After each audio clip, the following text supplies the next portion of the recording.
Welcome, Cyndi. Thank you. So good to be with you. It's such a treat to see you. It really is. It's been far too long. So thank you for joining season 2 of the podcast. Congratulations on season 2. Thank you. Well, you know what's funny, Cyndi, is season 1 was 18 and a half years, and I just kept going. And I was finally like, let me take a little pause and let's come back with something a little different. So voila, here's season 2. So thank you. So I'm curious, and of course, we were talking quite a bit before I began recording, but how has life changed for you and your perspective really on life in this transition into midlife? And I know we were talking a little bit like, where are you in the stage of midlife? But, it's over these past, I don't know, I'd say like 20 years. What shifts have you noticed? I know a lot in the past 12 years. Yes, many ships. Well, okay, so I'm 71 and I wasn't thinking that I was still in mid-age anymore, but you've told me that you've defined it from 35 to 75, so I'm good. I'm good with that. I mean, whatever we want to call it. But it's a pretty broad question, but I think that some of the changes, a big change is that I'm nicer to myself. I think that it comes partly from having the kindest husband in the world, and I've really learned from him. Um, he's very kind to me, and so I'm kind to him, and I think that's translated to being myself. But I also think that you get, especially if you're a meditator, that you get better at recognizing these old storylines like self-judgment and just being like, I think I've outgrown that finally. I don't need that. So I feel like there's a little somebody on my shoulder going, "Rah, rah, rah, rah, rah, rah," saying all these kind of things. And I'm just like, you know what? We're not doing that anymore. Bye bye. Bye bye. And that has a big impact on the quality of one's life when you can be kinder to yourself. It's huge. Yeah, it's huge. And it's feels very normal, actually. It isn't like I'm pretending. It's just really I think that's another thing that you notice as you get older is that you outgrow things. And I didn't have that way of thinking about it for a long time, and I would think, "Why don't I like this anymore?" Or, "Why am I not doing this in yoga anymore?" Or trying to understand how my motivations change and my connections to long-time practices or situations. And I started to realize, well, it's natural to outgrow. If you're not outgrowing something here and there, you're not growing. And so I think I've outgrown some of my ways of thinking about myself, expectations, perfectionist drama. I've pretty much outgrown. There could be a few dregs of it around that I'm still working on, but I'm trying to pretty much outgrowing that because it's just boring. And who has time? Right, right. I love that. Who has time? Who Yeah, has nobody's time? got time for that. That's like my favorite thing to say. Yes. Yeah, yeah. Well, and let's talk about 2012, right? So that was a Mhm. big year for you. Mhm. Seems like lots of changes. And I remember me reading your memoir shortly after it came out. Would that have been 2013, maybe? Yes. 2013. Thank you And for reading. so, yeah, I think it was very good.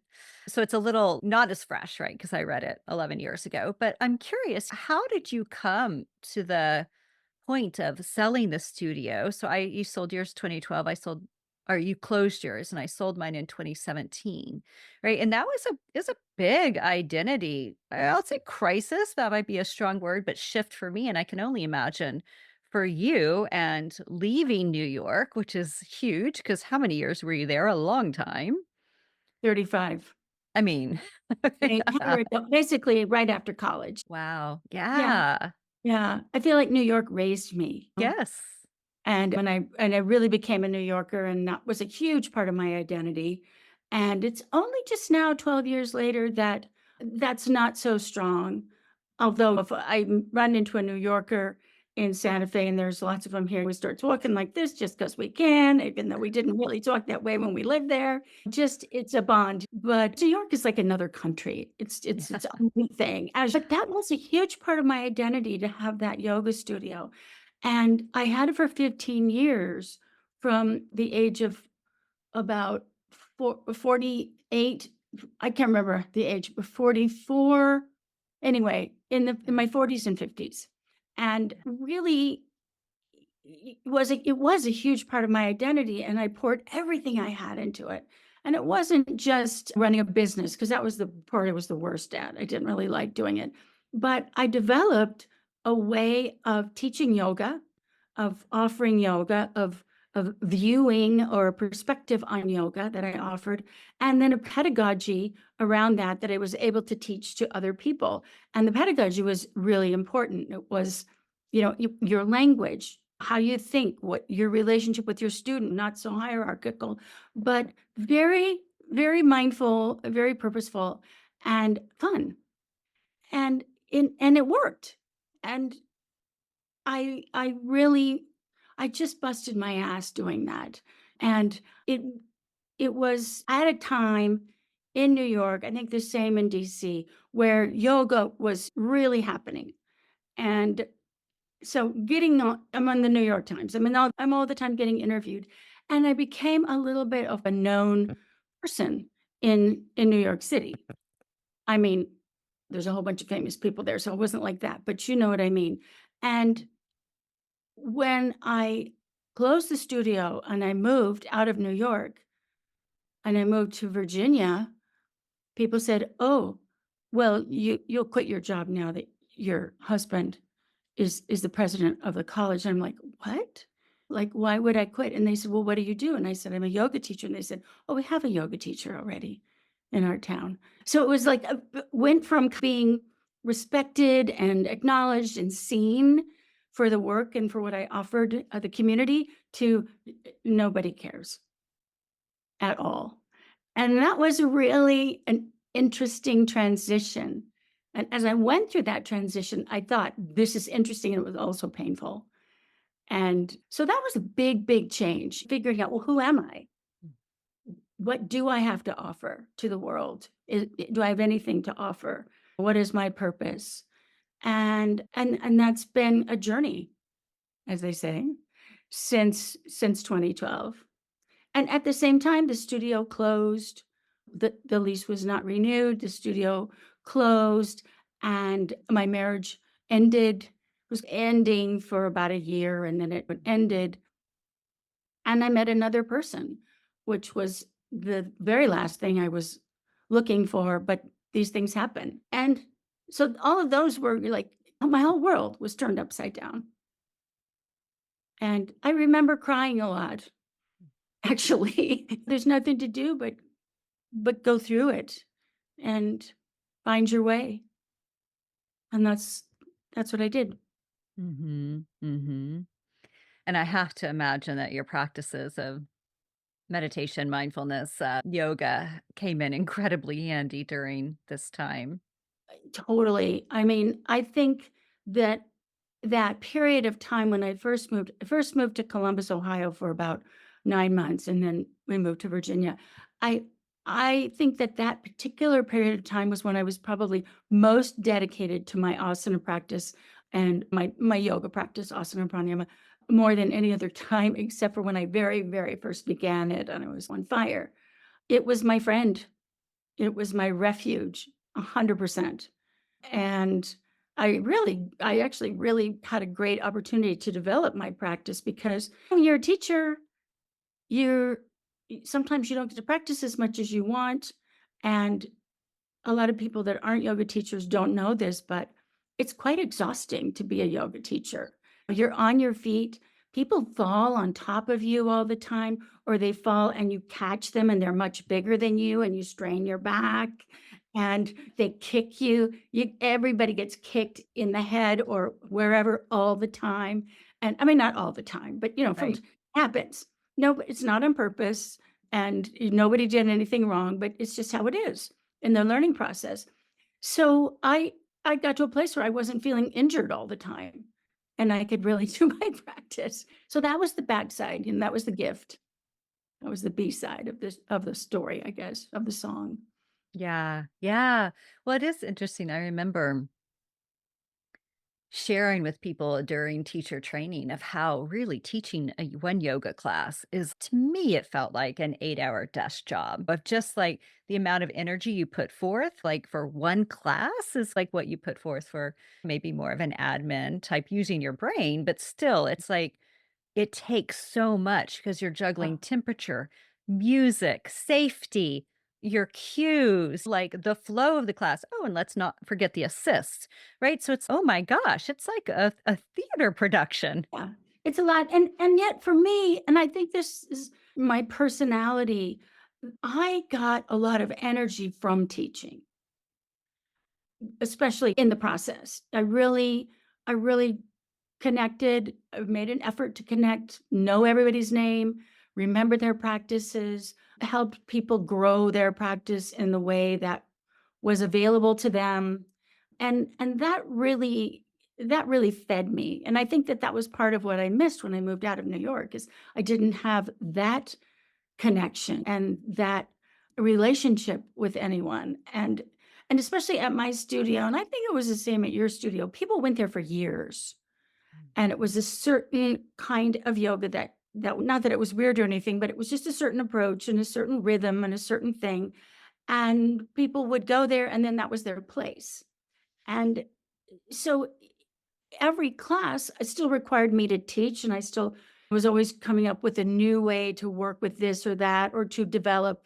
But yet there was this incredible thing that would happen that was just thrilling to me was that the classes would move together, up dog and they swoosh, and down dog and they swoosh, and they were riding the same energy because a lot of the people had been there for so long and they knew each other.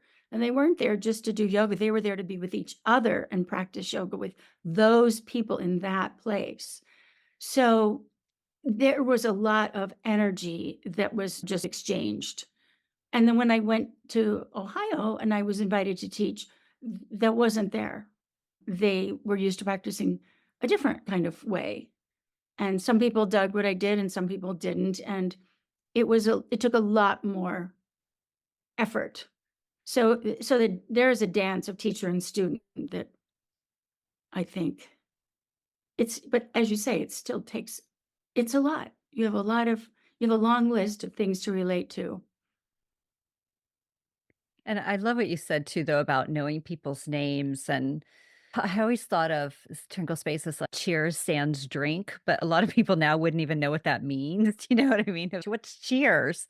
But people walked in, "Hey, Norm," right? Where you just felt like people were happy to see you. Because when in city living are Yeah. people like, "Hey, Cindy, great to see you." It's just it's not part of the norm, Yeah. whereas there was something about it at the yoga studio, and it sounds like at yours, and I'm sure in other settings, but where there's a level of consistency of people coming to a certain place and they feel seen, they Mhm. feel acknowledged, and you in turn feel the same way as a teacher or somebody working the front desk or whatever. It's really powerful. It's really powerful. I mean, it's a community. And I learned this term called is trusted intermediary. And when it was explained to me, I thought, "Oh, I get it." My parents grew up in Yakima, Washington, which was a very small town. It's still pretty small. And everything happened at the church. So the prom happened at the church and the hayride and the everything happened at the church. You didn't even have to be part of the church, but everything happened at the church. And parents could send their kids there because it was a trusted third place, trusted intermediary. And I think both of us, our studios were trusted intermediaries where people knew they would meet people that they were like. And that did happen. I mean, we had weddings there. I So love it that. was, and so that was a big loss too, that Mhm. community.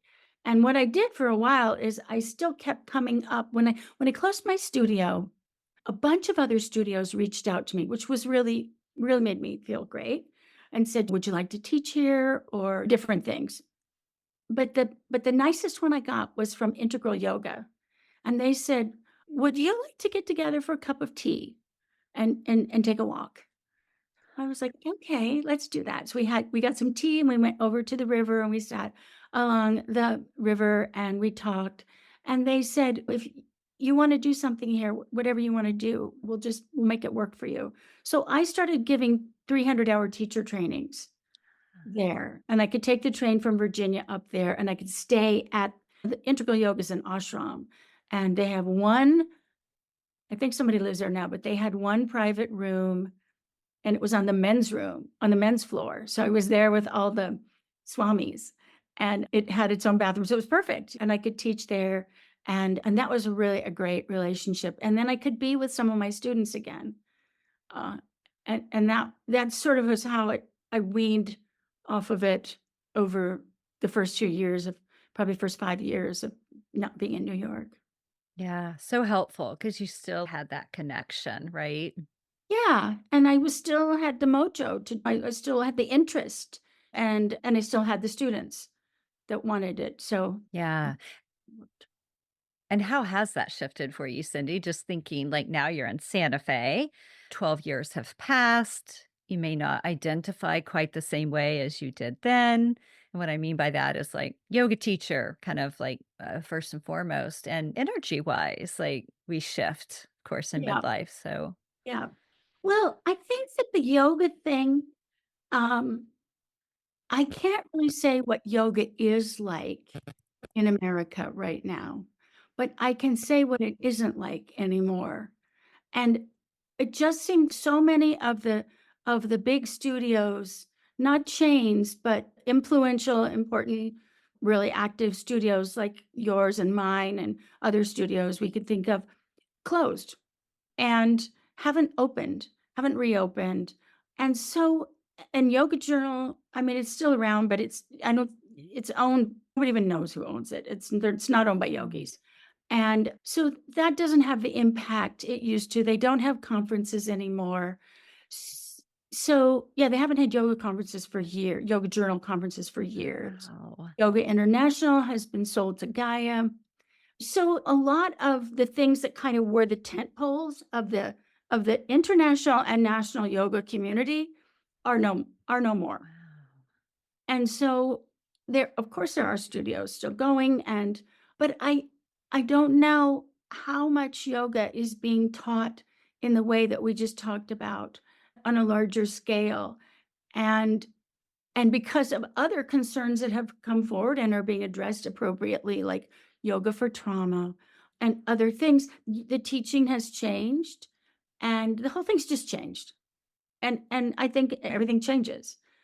But I don't know if there's a place for me there.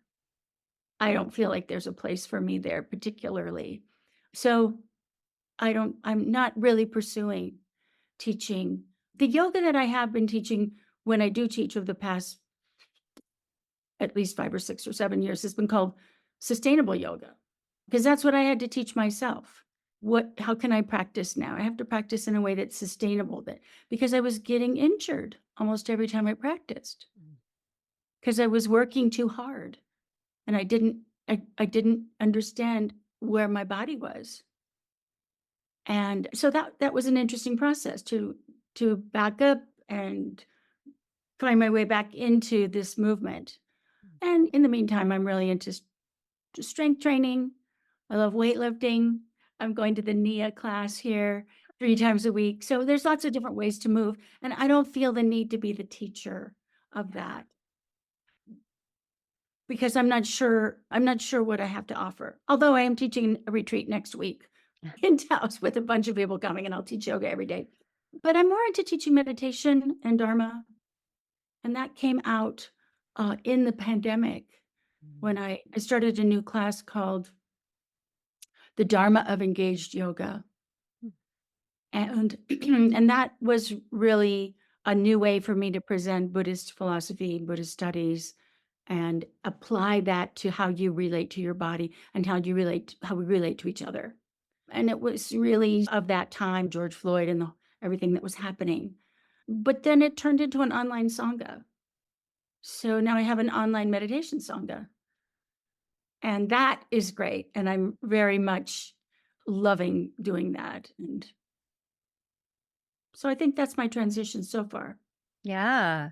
Well, it's powerful. And where would we find the online Sangha? On your website, I assume? Yes, it's on Okay. my website, cindylee.com, and it's called Lifting the Gaze, which is a reference to when you first learn to meditate, in the Buddhist tradition anyway, you keep your gaze down.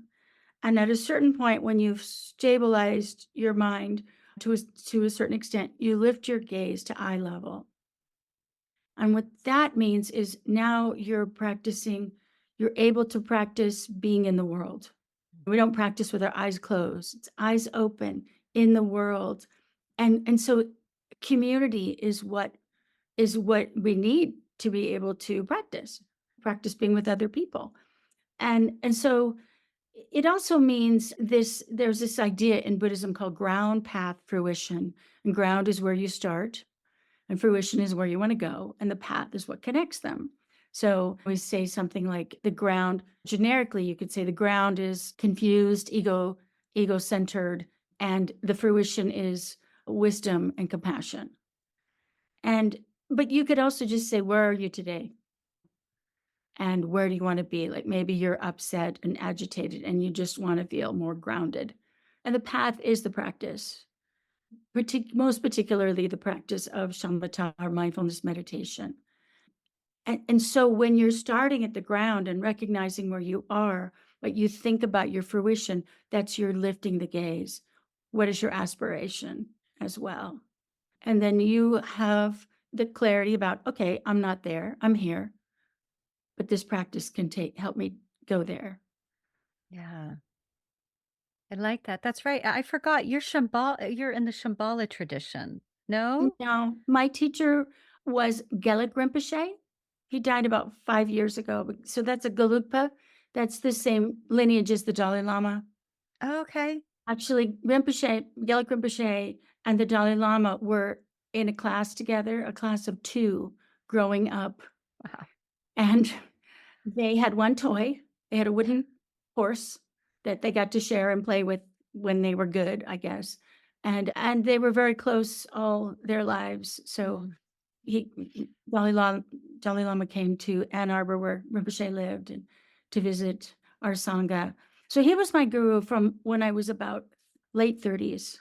Mm. I met him, and he's he's not on the earth anymore, but he's still in my heart and mind always. We Yes, say he's yes. sitting on your head, and if I have anything good that comes out, it's because his goodness is dripped down and coming out through me. I love that. And then I did do some Zen studies, and I got ordained as a Zen chaplain Yeah. in 2018. Oh, Yeah. yeah, very cool. So I think the only meditation I've been exposed to where eyes are down and soft versus closed was Shambhala. So I didn't realize that other traditions do that too. Yeah, well, Shambhala, it was a is a Tibetan comes from Tibetan Buddhism. So, all Tibetan Buddhism meditates like that. Oh, okay. Yeah. Thank Yeah. you. Well, I just have to go back and say how shocked I am that Yoga Journal doesn't have conferences anymore. Okay. Probably maybe it's been years and I would assume during the pandemic, but I had no idea. And Cindy, I've been out of the yoga bubble loop for a long, long time, but wow, that's shocking. I mean, because I those were so much fun. You always taught at them. I remember being in New York once and you were teaching. It was this big stage, and I forget if it was Omega put it on, and Omega used to have conferences. And then, of course, I did a teacher training with you. I don't know if you remember this. This was in Costa Rica. There were like 6 of us. Yeah. Was that like my gosh, was that like 2001, maybe? Yeah, something like Teeny that. And tiny. it was a really small, but really nice little group. Yeah. Yes. I mean, I could be wrong because I haven't been paying attention, and I do see Yoga Journal still in the Whole Foods, but that world that you just described is Yeah. was then and this is now. It's Wow. yeah, yeah. It was incredible. I wrote for Yoga Journal for I don't know how many years, maybe 6 years at least, and I had different columns. they called me and I think my first column, they asked me to write a column of vinyasa.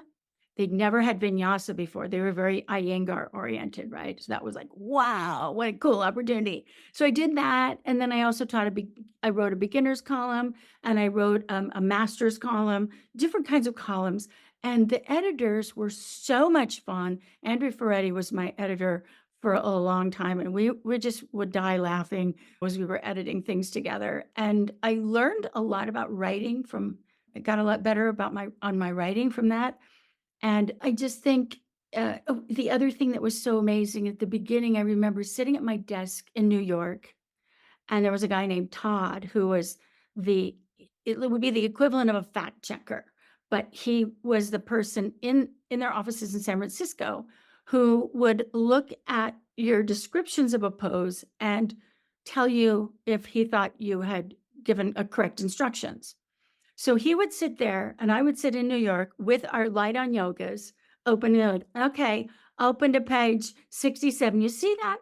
See that Ardha Chandrasana, Todd? His back leg is up, but it's not externally rotated. He'd go, man, I mean, we would just laugh. It was so fun. What is correct? And it's different than now. It's do what feels good kind of Yeah, thing. yeah. And I have to say, I don't agree with that, but all of that is gone now. Those kind of references and center for for the bigger community, I think is gone. Wow. It's so Yeah, sad for me to hear, even though I'm not part of it and I haven't really wanted to be part of it for quite a few years. I didn't realize we were kind of part of a golden age of sorts. I think we really Yeah. were. When I closed my studio, somebody interviewed me for I think Mind Body Green or something like that. And they said, "Well, are you going to have another studio?" And I said, if I ever have another studio, I want it to be just a little tight, just a small room that just maybe 10 people can fit and no sign, word of mouth. And you're there because you really want to be there. Yeah. And I'm there because I really want to be there. And somebody said, oh, you want to make a yoga speakeasy? Oh, And I love that. kind of what I did, because when I moved to Virginia, I opened a studio called Yoga Goodness. And people came from all over the world there to take trainings with me, but the local community is very evangelical and they thought it was the devil's work. They seriously, seriously said that to me. Yeah. They really were afraid of it. So I think that that speakeasy has gotten even smaller and smaller, and I'm still offering different things, but I guess you have to find me. I want people to find me, but Yeah. Yeah. hiding, but, yeah, it's just I think all the teachers are like that. Everybody's got their following and doing their own things now. All Mm. the old my old colleagues from that golden age. Yeah. Yeah. Yeah. Wow. Yeah. Yeah. So fascinating. And one of the things we were talking about before we started recording was hip replacements. Like so exciting to talk about. I'm And jazzed. so I'm just curious too, as you think about midlife and aging, and I pop anti-inflammatories every day, and I'm sitting on an ice pack now. And I'm just wondering for you, like, how has that been to adjust to a changing body? Yeah. Well, I think that it honestly, I think I didn't see it coming. I think that when you get older and you're doing the work that you love, as opposed to you might have the work that you love, but it's a structure where at 65 you retire. And this is not the case with the kind of work that I do or that you do. We just keep going. And then my body said, you got to rethink this. And that was pretty tough. And I did find a way to move through that and reinvent myself. And my meditation practice really, really was my refuge then because when I got my first hip replacement, my friend came and took care of me, and my husband was there. And then my friend went home, and my husband went back to work. And the first day I was alone, I just suddenly it was real. I'm not who I thought I was. I got a big gash in my leg. It hurts like hell. I don't know anything. And I just sobbed. I just sobbed and sobbed and I cried. And it was the best moment because I actually completely allowed myself to feel what I felt, including all the fear and all the truth of the situation. And I think that was the beginning of being able to evolve. And then it's a question that you have to ask yourself all the time because it's very easy to say, "I don't wanna do that anymore. I don't wanna do this activity anymore." Is it because you're bored with it, you outgrew it, or you're afraid that you might get hurt, or you're being lazy? So, that's a practice around that to keep myself going in ways that are nourishing and supportive for me, and so far so good. The biggest health issue I've had is that I got Lyme disease, and most people don't really know what that does, but it's really bad, and I just wanna make a public service announcement. If you live in a place with Lyme, don't go on the grass. And that really, really created a lot of havoc in my body that is much, much better, but it's doesn't ever really go away. So that's not an aging thing, but a lot of weird things happen to me, like with my eye and my ear and my heart and my teeth and my connective tissue. And it's Lyme and maybe it's getting older. But whatever it is, you deal with it. You just deal with it and try to be kind to yourself. What can you Right. do? Exactly. I was like, "'Cause what's the alternative?" Right? Yeah. Well, before I ask you my last question, Cindy, I'm just wondering, is there anything else that you'd like to share with our listeners about your journey through midlife or anything you wish you'd known maybe in your 40s? Anything that just stands out to you that these are a couple nuggets I just want to leave you with? Yeah. I I think that well, the first thing that comes to mind is menopause, and I'm so glad this conversation about menopause is, like, really out and about because it wasn't then, and I didn't completely understand what was happening to me. I think because of yoga, I didn't have a lot of symptoms, but I did have some symptoms, and one was that I wanted to withdraw. And the good part of that was I wanted to withdraw and just knit. And now I'm a really good knitter. But but I think the message is look for friends that you can talk to about anything. And you might have a friend you can talk to this about and a friend that you can talk to that about, but keep connected to your friends and don't feel it's okay to outgrow people too. Outgrow friendships. Not because there's anything wrong with that person, but if you need to allow yourself to change and grow. And in midlife, we don't always know that we're changing and growing. We can feel stuck and we can let ourselves stay stuck. So I think that's basically it. Let yourself grow. Don't be afraid. Don't feel guilty or ashamed if you outgrow a situation, a job. I have a friend who was a great yoga teacher, and she said, "I've outgrown that." And she reinvented herself, and she was right to do that. Yeah. It is something about midlife that I think there's a lot that happens with regard to reinvention and maybe not even intentionally. Like maybe there's just a Oh, shift, right? You lose a lease or you end a relationship. And then it's, oh, now I have the opportunity to like change things in a way yeah. that opens up new doors. And there's a very strong possibility that you will feel ungrounded. You won't Yeah. necessarily go, "Oh, good, this is an opportunity Right. to support No. myself." You'll be like, "What the Yeah. heck? Where am I? I don't know what I'm doing. I feel empty. I feel confused. I'm bored with my shtick," whatever it is. But if you our meditation practice would tell us, "Stay with that. Mhm. Stay with that." Because everything changes and those feelings and those thoughts will change too. And if you can ride through that change, you'll find out what's what, who you are, where you want to go, where you don't want to go. Yeah. It's difficult because mostly we want to put our head under a pillow and we Right. not feel those feelings. Exactly.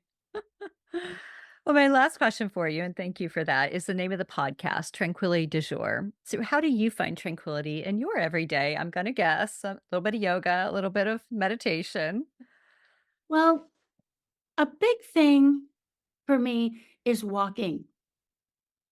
And I happen to live in a very beautiful place, and it's a city, but it's really we think we live in a city, but we live in the country. Like we have dirt driveways with rocks and stuff. And the nature here has become a refuge for me. And I really feel like the big sky is like an ocean here. And that's I think it helps me open my mind and really recognize when I'm spinning or when I'm getting tight around something that isn't really that important, or I'm holding on to something that's bothering me when I don't need to. And the sky here helps me to just like open, open up. So I take a lot of walks just around the block, mostly, and with my dog. And it's so Americana. I know all the neighbors and all their dogs. And that also really makes me feel at home. I love that. And the sky in New Mexico, there's nothing like it. It's Mhm. amazing, isn't it? It's beyond. It's just beyond. Yeah. Well, thank you so much, Cindy. It's such a treat to reconnect, and thank you for sharing your pearls of wisdom. Thank you for inviting me.